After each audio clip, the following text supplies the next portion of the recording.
Hi everyone, welcome back to Kavitha Sugar and Spice. ഇന്ന് നമ്മൾ ഉണ്ടാക്കാൻ പോകുന്നത് ഒരു ഹൈദരാബാദി ചിക്കൻ ഹലീമാണ്. ഇത് ഒറിജിനലി ഒരു അറബിക് ഡിഷാണ്. ഒരുപാട് ധാന്യങ്ങളും ചിക്കനും ഒക്കെ കമ്പൈൻ ചെയ്തിട്ടാണ് ഈ ഡിഷ് ഉണ്ടാക്കുന്നത്. വളരെ ബാലൻസ്ഡ് ആയ ഒരു മീലാണിത്. ഇപ്പോൾ റംസാൻ സമയത്തൊക്കെ ഇത് മിഡിൽ ഈസ്റ്റിലും ഹൈദരാബാദിലൊക്കെ വളരെ കോമൺ ആയിട്ട് കഴിക്കുന്ന ഒരു ഭക്ഷണമാണ്.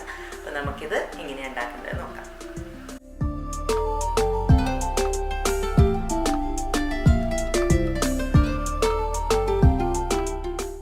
ഇതിനായിട്ട് ഞാനിവിടെ ഒരു 500 ഗ്രാം ബോൺലെസ് ചിക്കൻ എടുത്തിട്ടുണ്ട്. അതിലേക്ക് നമുക്കൊരു 1/2 ടീസ്പൂൺ ഉപ്പ്, 1/2 ടീസ്പൂൺ മഞ്ഞൾപ്പൊടി, 2 ടീസ്പൂൺ മുളക് പൊടി, 1 ടീസ്പൂൺ ഗരം മസാല, 1/2 കപ്പ് വീതം മല്ലിയിലയും പുതിന ഇലയും, 1/2 കപ്പ് തൈരും.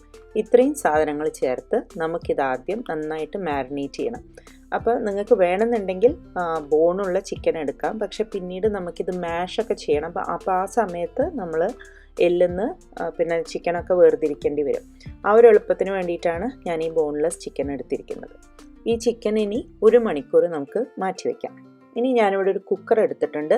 അതിലേക്ക് ഞാനൊരു 3 ടേബിൾ സ്പൂൺ എണ്ണ ഒഴിക്കുകയാണ്. അപ്പോൾ ഈ എണ്ണ എന്ന് പറയുന്നത് നമ്മുടെ ഈ റെസിപ്പിയിൽ ഒരു 3 വലിയ ഉള്ളി നമുക്ക് ആവശ്യമുണ്ട്. അതിൽ 2 എണ്ണത്തിനെ പിന്നെ ഡീപ്പ് ഫ്രൈ ചെയ്ത് ഗോൾഡൻ ബ്രൗൺ ആക്കി മാറ്റി വെച്ചിട്ടുണ്ട്. കുറച്ച് കാഷ്യൂസും അതുപോലെ വറുത്ത് മാറ്റി വെച്ചിട്ടുണ്ട്. ആ യൂസ് ചെയ്ത അതേ എണ്ണയാണ് ഞാനിവിടെ ഉപയോഗിച്ചത്. ഇതിലേക്ക് ഒരു കഷ്ണം പട്ട, 4 ഏലക്കായ, 8 ഗ്രാമ്പു, പിന്നെ നമുക്ക് ആവശ്യമുള്ളത് ഒന്നുകിൽ ഈ സ്റ്റാർ റൈൻസ് ഇടാം, അല്ലെങ്കിൽ 1 ടേബിൾ സ്പൂൺ കബാബ് ചീനി എന്ന് പറയുന്ന ആ ഒരു സ്പൈസ് ഇടാം. അപ്പോൾ ഏതാ നിങ്ങളുടെ കയ്യിലുള്ളതെന്ന് വെച്ചാൽ അതിടാം. അതൊന്ന് സോട്ട് ചെയ്തതിന് ശേഷം ഞാൻ നേരത്തെ പറഞ്ഞ ഒരു ഉള്ളി ഇതിലേക്ക് ചേർക്കാം. അതോടൊപ്പം തന്നെ 2 ടേബിൾ സ്പൂൺ വീതമുള്ള ഇഞ്ചി വെളുത്തുള്ളി പേസ്റ്റ് അതും ചേർത്ത് നന്നായിട്ടൊന്ന് മിക്സ് ചെയ്യാം.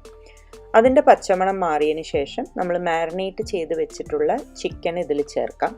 എന്നിട്ട് ആ പാത്രം തന്നെ ഒന്ന് റിൻസ് ചെയ്തിട്ട് കുറച്ച് വെള്ളവും അതുപോലെ തന്നെ ഇഞ്ചി വെളുത്തുള്ളി പേസ്റ്റ് അരച്ച ആ പാത്രത്തിലും കുറച്ച് വെള്ളം, അപ്പോൾ ആകെ ഒരു 1/2 കപ്പ് വെള്ളം ഞാനിതിൽ ഒഴിച്ചിട്ടുണ്ട്. ഇതോടൊപ്പം തന്നെ ഒരു 4 പച്ചമുളകും നമുക്ക് ചീന്തിയിടാം. ഇനി ഇതൊന്ന് ഇളക്കിയതിന് ശേഷം നമുക്ക് കുക്കർ അടച്ച് ഒരു 2 വിസിൽ വരുന്നവരെ വേവിച്ചെടുക്കണം.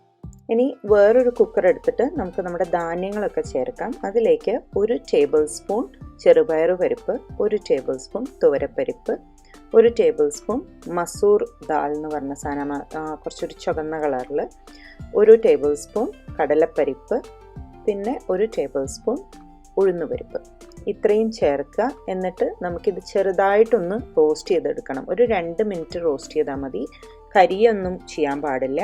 ചെറുങ്ങനെ ആ ഒരു മണം വന്നാൽ മതി. ഇനി നമുക്ക് ഇതിലേക്ക് ഒരു 1/4 കപ്പ് നുറുക്ക് ഗോതമ്പ്, അതായത് ബ്രോക്കൺ വീറ്റ്, നന്നായി കഴുകിയിട്ടുണ്ടാവണം. അതിൽ ചിലപ്പോൾ നെല്ലും പൊടിയൊക്കെ ഉണ്ടാവും. അതൊക്കെ വൃത്തിയിൽ കഴുകിയതിന് ശേഷം അത് ചേർക്കുക. നിങ്ങൾക്ക് വേണമെന്നുണ്ടെങ്കിൽ ചിക്കൻ സ്റ്റോക്ക് ചേർക്കാം. ഞാനിവിടെ ഇങ്ങനെ ഒരു ചിക്കൻ ബുളിയോണാണ് ചേർക്കുന്നത്. ചിക്കൻ ബുളിയോൺ ചേർക്കുന്ന കാരണം കൊണ്ട് തന്നെ ഞാനിനി ഇതിലേക്ക് ഉപ്പിടുന്നില്ല. നിങ്ങളതല്ല ചേർത്തതെന്നുണ്ടെങ്കിൽ ഉപ്പിടാൻ മറക്കരുത്. ഇനി നമുക്കിത് അടച്ചു വെച്ച് ഒരു 3-4 വിസിൽ വരുന്നവരെ കുക്ക് ചെയ്തെടുക്കണം, ഓരോരുത്തരുടെ കുക്കറിൻ്റെ രീതിക്ക് അനുസരിച്ച്. ഇപ്പോൾ നമ്മുടെ ചിക്കൻ ഇവിടെ റെഡി ആയിട്ടുണ്ട്. ഇത് നമുക്കിനി മാഷ് ചെയ്യണം. അപ്പോൾ അതിൻ്റെ മുന്നേ ആയിട്ട് അതിലിട്ട സ്പൈസസ് ഒക്കെ പറ്റുന്നുണ്ടെങ്കിൽ എടുത്ത് മാറ്റുന്നതാവും നല്ലത്. അല്ലെങ്കിൽ ചിലപ്പം ഏലക്കായും ഗ്രാമ്പും ഒക്കെ കടിക്കുമ്പം അതൊരു സുഖം ഉണ്ടാവില്ല. അപ്പോൾ അത് കഴിയുമെങ്കിൽ അതൊക്കെ എടുത്ത് മാറ്റാം. അപ്പോൾ ഞാനതൊക്കെ മാറ്റിയിട്ടുണ്ട്. ഇനി നമുക്ക് ഒരു മാഷർ വെച്ച് ഈ ചിക്കനെ നന്നായിട്ടൊന്ന് മാഷ് ചെയ്തെടുക്കാം.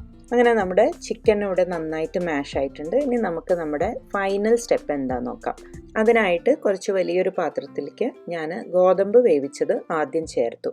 ഇതിലേക്ക് നമ്മൾ നേരത്തെ വറുത്ത് വെച്ചിട്ടുണ്ടായിരുന്ന കാഷ്യൂസിൻ്റെ പകുതി, ഒരു പിടി കാഷ്യൂ ആണ് വറുത്തുണ്ടായിരുന്നത്, അതിൻ്റെ പകുതി ഇതിൽ ചേർത്തു. അതുപോലെ തന്നെ 2 ഉള്ളി വറുത്ത് വെച്ചതിൻ്റെ പകുതിയും ഇതിൽ ചേർത്തു.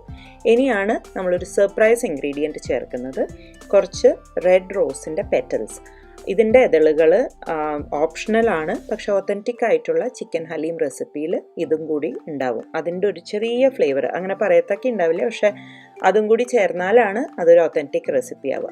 അപ്പോൾ ആദ്യം നമുക്ക് ഈ ഗോതമ്പിൻ്റെ മിക്സിൽ ഇത് നന്നായിട്ടൊന്ന് ഇളക്കി കൊടുക്കാം. ആ റോസിൻ്റെയും ഉള്ളിയുടെയും ഒക്കെ ഒരു ഫ്ലേവർ അതിലൊന്ന് ഇറങ്ങാനായിട്ട്. അതിനുശേഷം നമുക്ക് നമ്മുടെ ചിക്കൻ മിക്സ്ചറും ഇതിലേക്ക് ചേർത്ത് കൊടുക്കാം. ഇനി നമുക്കിതിനെ നന്നായിട്ട് മിക്സ് ആക്കണം. നന്നായിട്ട് എന്ന് പറഞ്ഞു കഴിഞ്ഞാൽ ആ വെള്ളപ്പറ്റൊക്കെ പോയി അസലായിട്ട് കുറുക്കിയെടുക്കണ പോലെ ആവണം. ലോ ഫ്ലെയിമിൽ വെച്ചാൽ മതി. പക്ഷേ ഇളക്കി കൊടുക്കുക. അതിന് ശേഷം ഒരു മാഷർ വേണമെങ്കിൽ അത് വെച്ചിട്ട് നന്നായിട്ടൊന്ന് ചതച്ച് നല്ലൊരു കുഴമ്പ് പോലെ ആക്കിയെടുക്കണം. അതിനുശേഷം ആവശ്യത്തിന് ഉപ്പുണ്ടോ എന്ന് ചെക്ക് ചെയ്ത് വേണമെന്നുണ്ടെങ്കിൽ അതൊന്ന് ചേർത്ത് മിക്സ് ചെയ്ത് കൊടുത്തിട്ട് നമുക്കൊരു 5 മിനിറ്റ് അടച്ചു വെക്കാം. അതിനുശേഷം സെർവ് ചെയ്യാം. സെർവ് ചെയ്യുമ്പോൾ നമ്മൾ നേരത്തെ വറുത്ത് മാറ്റി വെച്ചിട്ടുണ്ടായിരുന്ന ഉള്ളിയും കുറച്ച് കാഷ്യൂവും അതുപോലെ തന്നെ കുറച്ച് മല്ലിയിലയും വേണമെന്നുണ്ടെങ്കിൽ റോസ് പെറ്റൽസും ഒക്കെ ഇട്ടിട്ട് വേണം സെർവ് ചെയ്യാൻ. എന്തായാലും ട്രൈ ചെയ്ത് നോക്കി അഭിപ്രായങ്ങളൊക്കെ അറിയിക്കണം. Thank you for watching my video. അടുത്തവണ വീണ്ടും വ്യത്യസ്തമായൊരു റെസിപ്പി ആയിട്ട് കാണുന്നവരെ take care and have a wonderful day. By.